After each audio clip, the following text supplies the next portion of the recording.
A 140 pés abaixo do mar Adriático, jaz uma contradição impossível. Um bombardeiro que nunca deveria ter sido especial, tornou-se o B-24 mais importante alguma vez construído.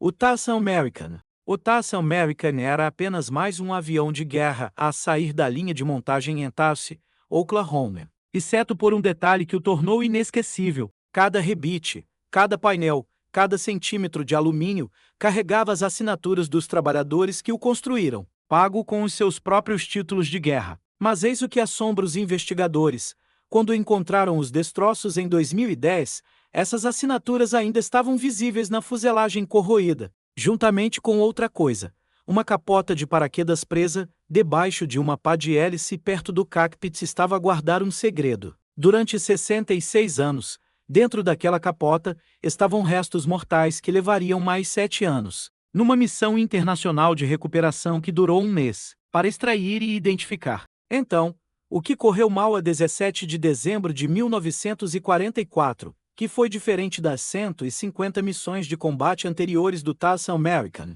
Por que é que as autoridades croatas designaram este destroço de bombardeiro como monumento histórico protegido, exigindo permissão especial apenas para o tocar? E o que é que aquele paraquedas preservou que, finalmente, encerrou um dos 73 mil casos de pessoas desaparecidas da Segunda Guerra Mundial? O último Liberator construído em Tulsa levou 10 homens para o céu naquele dia. Apenas 7 voltariam para casa. O ano é 2010 e uma equipe do Departamento de Arqueologia Subaquática do Instituto Croata de Conservação está a realizar levantamentos perto da ilha de Vis, no Mar Adriático. Quando mergulhadores descem para investigar, eles encontram um fantasma de outra era. Uma envergadura de 33 metros estende-se pelo fundo do mar. A configuração distintiva de cauda dupla de um B-24 Liberator a 140 pés. Mas é quando limpam cuidadosamente décadas de crescimento marinho de uma pequena placa de metal que a descoberta se torna extraordinária.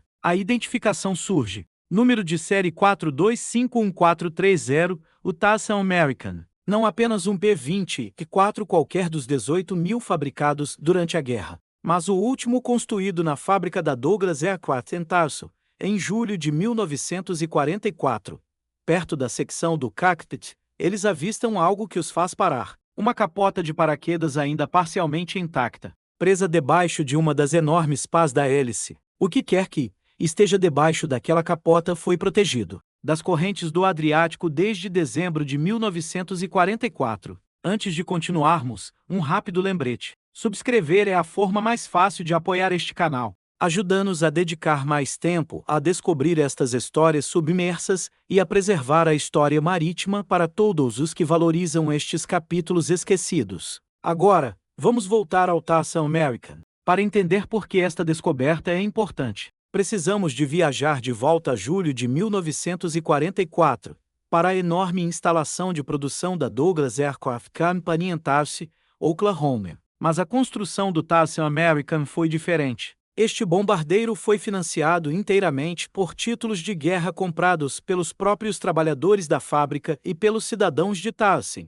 Antes de deixar o chão da fábrica, esses trabalhadores assinaram a fuselagem, os seus nomes cobrindo painéis por dentro e por fora, transformando um instrumento de guerra numa promessa pessoal. As especificações do B-24J eram 33 metros de envergadura, com 4 motores capazes de 300 milhas por hora e um alcance de combate de 2.100 milhas. 10 metralhadoras calibre 50 defendiam a aeronave, incluindo a torre esférica, crucial para nossa história, posicionada diretamente abaixo, onde caças atacantes podiam atacar sem serem vistos. Em dezembro de 1944, foi atribuído ao 765º Esquadrão de Bombardeiros, operando a partir de bases italianas. A aeronave tinha completado 150 missões de combate. 17 de dezembro de 1944. O alvo eram as refinarias de petróleo em Ottertal, perto da fronteira polaca. Antes da descolagem, as tripulações receberam uma ordem crítica. Não baixem as vossas torres esféricas, a menos que estejam ativamente sob ataque. Cada gota de eficiência de combustível era essencial para a missão de alcance máximo, o que a inteligência aliada não sabia. A Alemanha tinha reposicionado caças de elite da Luftwaffe para defender este alvo e eles sabiam que os bombardeiros americanos voariam com as torres esféricas recolhidas, deixando-os vulneráveis por baixo. A tripulação do Tarsan American, o piloto capitão Eugene Ford, o navegador Oassar Landry, o engenheiro de voo Charles Puist e o bombardeiro Val Miller, entre eles, aproximaram-se de Attertown, quando a Luftwaffe atacou diretamente por baixo. Projéteis de canhão rasgaram a fuselagem. Um motor a explodir em chamas. Combustível jorrava de tanques perfurados. Ford largou as bombas mais cedo e virou-se para casa, mas casa ficava a 600 milhas de distância. E o Tarsan American estava a perder combustível e altitude. Sobre a Hungria, o fogo antiaéreo causou mais danos. Ford enfrentou uma escolha impossível. Não conseguiam chegar à Itália. A única opção era a ilha de Vis, no Adriático. Mantido pelas forças aliadas, o Tarsan American arrastou-se pela Hungria com 3 motores, perdendo altitude a cada milha. O capitão Ford tomou a sua decisão final de comando. Ele tentaria uma amarragem controlada, mantendo o bombardeiro o mais intacto possível, para dar a todos a melhor oportunidade. O enorme bombardeiro atingiu a água com força. 7 homens abriram caminho para fora através de escotilhas e saídas de emergência. Emergindo nas frias águas do Adriático perto de Vis, esperaram por embarcações de resgate que chegariam em poucas horas, mas 3 homens nunca vieram à superfície: o capitão Eugene Ford, o navegador Oassar Landry e o engenheiro de voo Charles Puist afundaram-se com o Tarsan American, desaparecendo em 42 metros de água. Os seus nomes juntaram-se à crescente lista de desaparecidos em combate. Parte dos 73 mil militares americanos da Segunda Guerra Mundial que nunca receberiam um enterro adequado. O bombardeiro Val Miller foi retirado da água com uma perna partida, passando os 16 meses seguintes em hospitais militares a recuperar das suas lesões. As famílias de Ford, Landry e Puist receberam o temido telegrama declarando os seus entes queridos como desaparecidos. A filha de Ford, Norma Beer, cresceria sem nunca visitar o túmulo do pai porque não existia túmulo.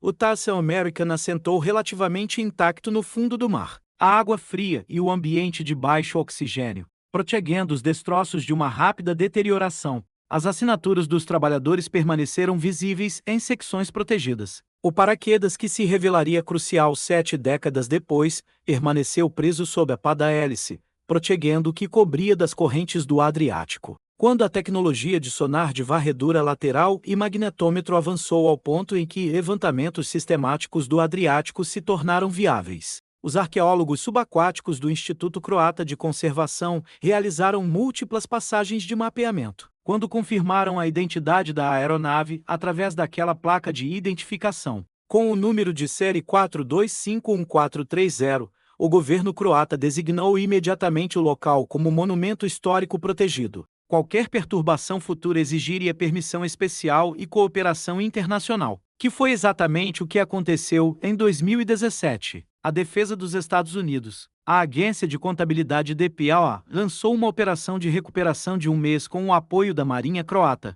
Arqueólogos subaquáticos internacionais trabalharam no local a 140 pés. Os mergulhadores enfrentaram protocolos de descompressão rigorosos, limitando cada turno a aproximadamente 1 hora de tempo de fundo. Veículos operados remotamente realizaram levantamentos iniciais e gravaram a documentação em vídeo antes que os mergulhadores humanos entrassem no local do naufrágio. A equipe estabeleceu uma busca em padrão de Great no campo de destroços que rodeava a fuselagem principal. A secção do cockpit permaneceu relativamente intacta, apesar de 73 anos submersa. E foi aí que ocorreu a descoberta crítica. Quando os mergulhadores escavaram cuidadosamente por baixo da capota do paraquedas presa perto da posição do piloto, encontraram restos mortais humanos que a capota tinha protegido de serem espalhados pelas correntes. Artefactos adicionais surgiram: equipamento militar, fragmentos de roupa, um colete salva-vidas, botas de voo e, mais significativamente, uma placa de série que mais tarde ajudaria a identificar a aeronave e a tornar o local um monumento histórico protegido.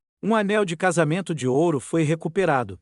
Técnicas de preservação em campo foram aplicadas imediatamente para proteger material orgânico para análise de ADN. O processo de identificação foi minucioso. O número de série 42C51430 correspondia à Douglas Aircraft Company, Registros de produção de TASS exatamente. Medições estruturais da envergadura, configuração da cauda e posições de montagem de armas confirmariam as especificações do B-24J. Assinaturas de trabalhadores ainda parcialmente visíveis nos painéis interiores da fuselagem forneceram identificadores únicos. Os padrões de danos correspondiam precisamente ao ataque de caça relatado por baixo e aos subsequentes impactos de artilharia antiaérea. A configuração do motor correspondia aos registros de manutenção do 765º Esquadrão de Bombardeamento. Os restos mortais recuperados de debaixo da capota do paraquedas foram submetidos à extração de ADN. Nos laboratórios da DPA no Havaí, amostras de ADN familiar fornecidas pelos parentes do capitão Eugene Ford permitiram resultados conclusivos. Os restos mortais foram positivamente identificados como sendo do capitão Ford. O anel de casamento de ouro correspondia às fotografias de família. Após 73 anos, um dos 3 tripulantes desaparecidos tinha finalmente sido encontrado. Os restos mortais de Landry e Twist não foram recuperados, o que significa que permanecem sepultados com o TASS American. Em 2018, o capitão Eugene Ford foi sepultado no Cemitério Nacional de Arlington, com todas as honras militares. A sua filha, Norma Beer, finalmente pode estar junto a campo do pai e despedir-se. O TASS American importa para além do encerramento de uma família. O naufrágio fornece aos cientistas um exemplo intacto das técnicas de construção do B-24. Preservado pelas condições do Adriático, os historiadores obtiveram provas físicas que corroboram os relatos escritos da missão de 17 de dezembro. A aeronave tornou-se um recife artificial, suportando ecossistemas marinhos por 7 décadas. Para os arqueólogos, representa uma rara correspondência perfeita entre a história conhecida e as provas físicas. A missão da DPA continua para 73 mil militares, ainda desaparecidos apenas da Segunda Guerra Mundial. A recuperação do TASS American demonstra o que a arqueologia subaquática moderna pode agora realizar. A PBS Nova documentou a recuperação no programa Last B-24, que foi ao ar a 7 de novembro de 2018, apresentando entrevistas com Val Miller pouco antes da sua morte, aos 94 anos, e com Norma Beer enquanto ela finalmente compreendia os últimos momentos do seu pai. O local permanece protegido pela lei croata e acordos marítimos internacionais, reconhecido como um túmulo de guerra sob a Lei de Embarcações Militares Submersas dos Estados Unidos. O TASS American serve como um memorial aos sacrifícios do 461º Grupo de Bombardeamento. 10 homens voaram na missão 151, 7 voltaram para casa naquele dia. Um voltou para casa 73 anos depois. 2 permanecem com as suas aeronaves ainda guardadas pelas assinaturas dos trabalhadores de TASS que os enviaram para a guerra. O último Liberator de TASS ainda serve, agora como um monumento ao custo da liberdade, escrito em alumínio e sacrifício.